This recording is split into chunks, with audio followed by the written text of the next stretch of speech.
মেঘালয়ে আবারও একটি বিধ্বংসী ভূমিধসের ঘটনা ঘটল। প্রতিবেশী রাজ্যের কুলিয়াং এলাকায় ভূমিধসের ঘটনা ঘটেছে। ভারী বর্ষণের ফলে পাহাড় থেকে কাদা এবং পাথর পড়ে শিলচর শিলং গৌহাটি ৬ নম্বর জাতীয় সড়ক সম্পূর্ণরূপে বন্ধ হয়ে পড়ে। ৬ নম্বর শিলচর শিলং গৌহাটি জাতীয় মহাসড়ক সম্পূর্ণ বন্ধ। বরাকসহ পার্শ্ববর্তী রাজ্য মণিপুর, ত্রিপুরা এবং মিজোরামের সঙ্গে দেশের বাকি অংশের সড়ক যোগাযোগ বিচ্ছিন্ন হয়ে পড়েছে। ভূমিধসের কারণে সড়কে আটকা পড়ে শতাধিক যানবাহন। যাত্রীবাহী যানবাহনে যাত্রীদের মধ্যে চরম আতঙ্ক বিরাজ করে। এদিকে পূর্ব জয়ন্তিয়া পার্বত্য জেলা প্রশাসন এবং সংশ্লিষ্ট দপ্তর সড়কটি খুলে দেওয়ার কাজ করছে। লাডলি বেহনা প্রকল্পের সুবিধাভোগীদের ৪৫০ টাকায় গ্যাস সিলিন্ডার সরবরাহ করবে মধ্যপ্রদেশ সরকার।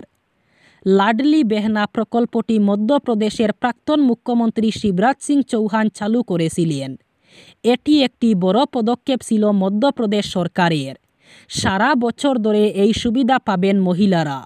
রাজ্যসভায় একটি লিখিত উত্তরে পেট্রোলিয়াম ও প্রাকৃতিক গ্যাস মন্ত্রক জানিয়েছে, কেন্দ্রীয় সরকার এই প্রকল্পে ১২টি পর্যন্ত রিফিল করার জন্য প্রধানমন্ত্রী উজ্জ্বলা যোজনা সুবিধাভোগীদের জন্য প্রতি ১৪ কেজি এলপিজি সিলিন্ডারে ২০০ টাকার লক্ষ্যমাত্রা ভর্তুকি দিচ্ছে। সামনেই রাখি উৎসব, তার আগে এই ধরনের ঘোষণা করেছে মহারাষ্ট্র সরকার।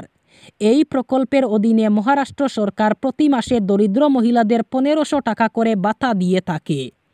এখন থেকে এই ভাতা দেওয়ার পাশাপাশি বছরে ৩টি করে এলপিজি সিলিন্ডার বিনামূল্যে দেবে এই সরকার। এই যোজনা খুব শীঘ্রই চালু হতে চলেছে। সমগ্র দেশের সঙ্গে সঙ্গতি রেখে করিমগঞ্জেও আগামী ১৫ আগস্ট ৭৮তম স্বাধীনতা দিবস উদযাপন করা হবে। করিমগঞ্জ জেলা প্রশাসনের ব্যবস্থাপনায় জেলার মূল অনুষ্ঠান শহরের সরকারি উচ্চ মাধ্যমিক বিদ্যালয়ের খেলার মাঠে অনুষ্ঠিত হবে।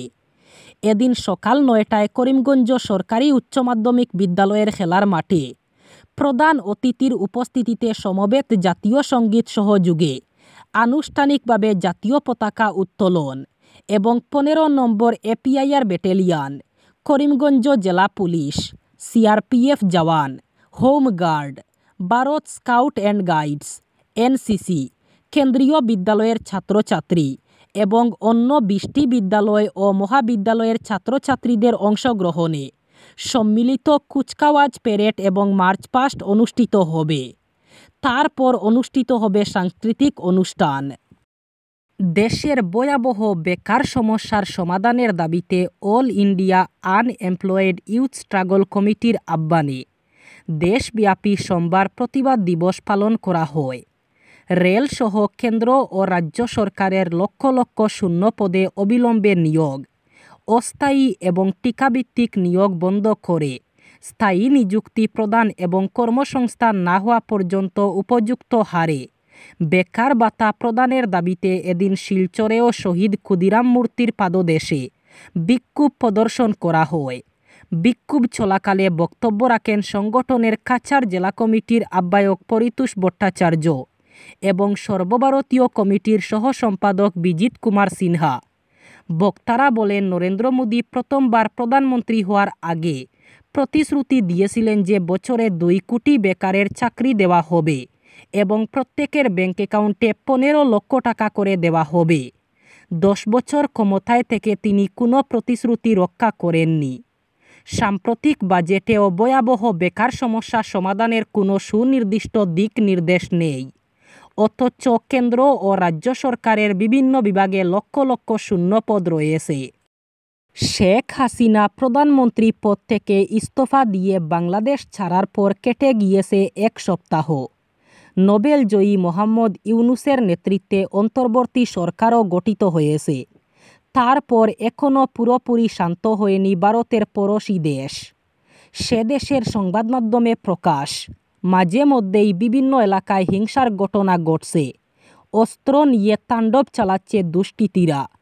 তারপরই নড়েচড়ে বসেছে বাংলাদেশের অন্তর্বর্তী সরকার। লুট হওয়া সব অস্ত্র ফিরিয়ে দেওয়ার জন্য সময় বেঁধে দেওয়া হয়েছে। স্বরাষ্ট্র উপদেষ্টা brigadier general M Sakhawat Hossain বলেন, 19 আগস্টের মধ্যে থানায় সব অস্ত্র জমা দেওয়ার আহ্বান করেন। বৈষম্য বিরোধী ছাত্র আন্দোলনের জেরে বাংলাদেশে পালাবদল ঘটেছে। প্রধানমন্ত্রিত্ব ছাড়তে বাধ্য হয়েছেন হাসিনা। ভেঙে দেওয়া হয়েছে বাংলাদেশের সংসদ।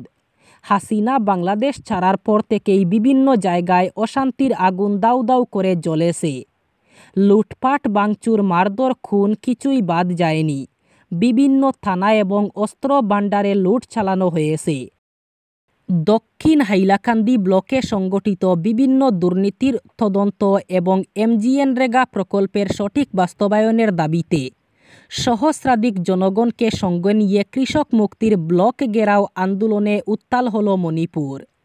সোমবার রাইজোর দলের কেন্দ্রীয় সাধারণ সম্পাদক জহিরুদ্দিন লস্কর, কৃষক মুক্তির জেলা কমিটির সাধারণ সম্পাদক ফরিদুদ্দিন লস্কর, প্রচার সম্পাদক আফজল হোসেন তাপাদার, সহকারী সম্পাদক আব্দুল লতিফ লস্কর, ছাত্রমুক্তির জেলা সভাপতি জহিরুল ইসলাম মজুমদার, সম্পাদক খাইরুল ইসলাম বরবুইয়াদের নেতৃত্বে সহস্রাধিক জনগণ বিভিন্ন স্লোগান দিয়ে পরিবেশ উত্তাল করে তুলেন। তারা দক্ষিণ হাইলাকান্দি ব্লকে দালাল রাজ বন্ধ করা, অবিলম্বে নতুন স্কিমের অনুমোদন দেওয়া, স্থায়ী অ্যাকাউন্টেন্টের নিয়োগ করা ইত্যাদি দাবি উত্থাপন করেন। আন্দোলনস্থলে বক্তব্য রাখতে গিয়ে রাইজোর দলের কেন্দ্রীয় সাধারণ সম্পাদক জহিরুদ্দিন লস্কর তিনি বলেন, ব্লকের কর্মসংস্কৃতি শীঘ্রই ফিরিয়ে না আনলে কৃষক মুক্তি আগের রূপ ধারণ করতে বাধ্য হবে।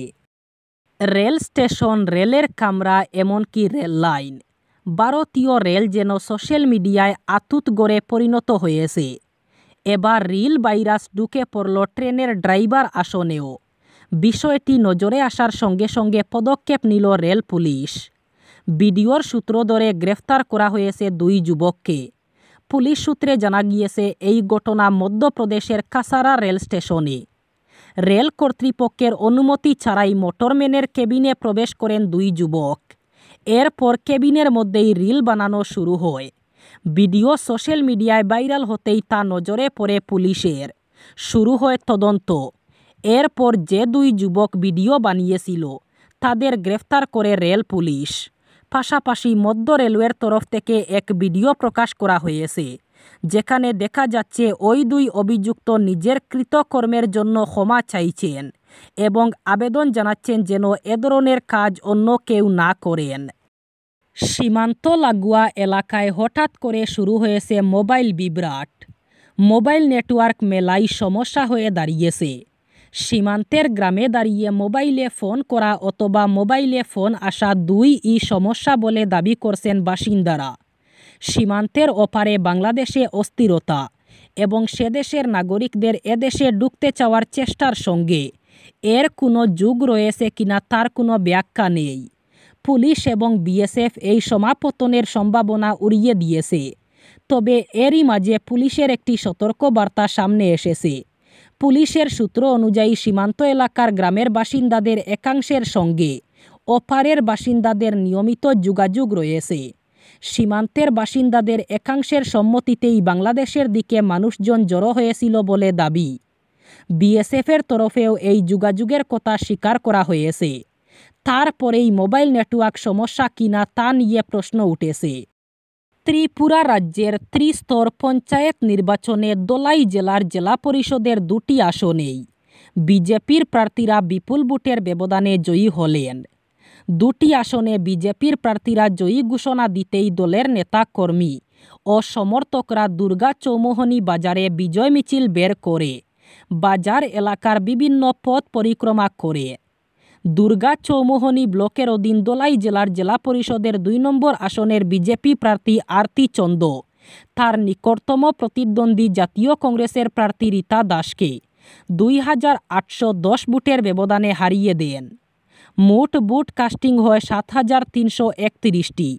বিজেপি প্রার্থী আরতি চন্দ মোট ভোট পান 5015টি। কংগ্রেস প্রার্থী রীতা দাস ভোট পান 2204টি। নোটা ভোট 112টি এবং বাতিল ভোট 173টি। এই ব্লকের অধীন জেলা পরিষদের 3 নম্বর আসনে বিজেপির প্রার্থী সন্তোষ কুমার দাস 3234 ভোটের ব্যবধানে নিকটতম প্রতিদ্বন্দ্বী জাতীয় কংগ্রেসের প্রার্থী অভিজিৎ দাসকে পরাজিত করেছেন।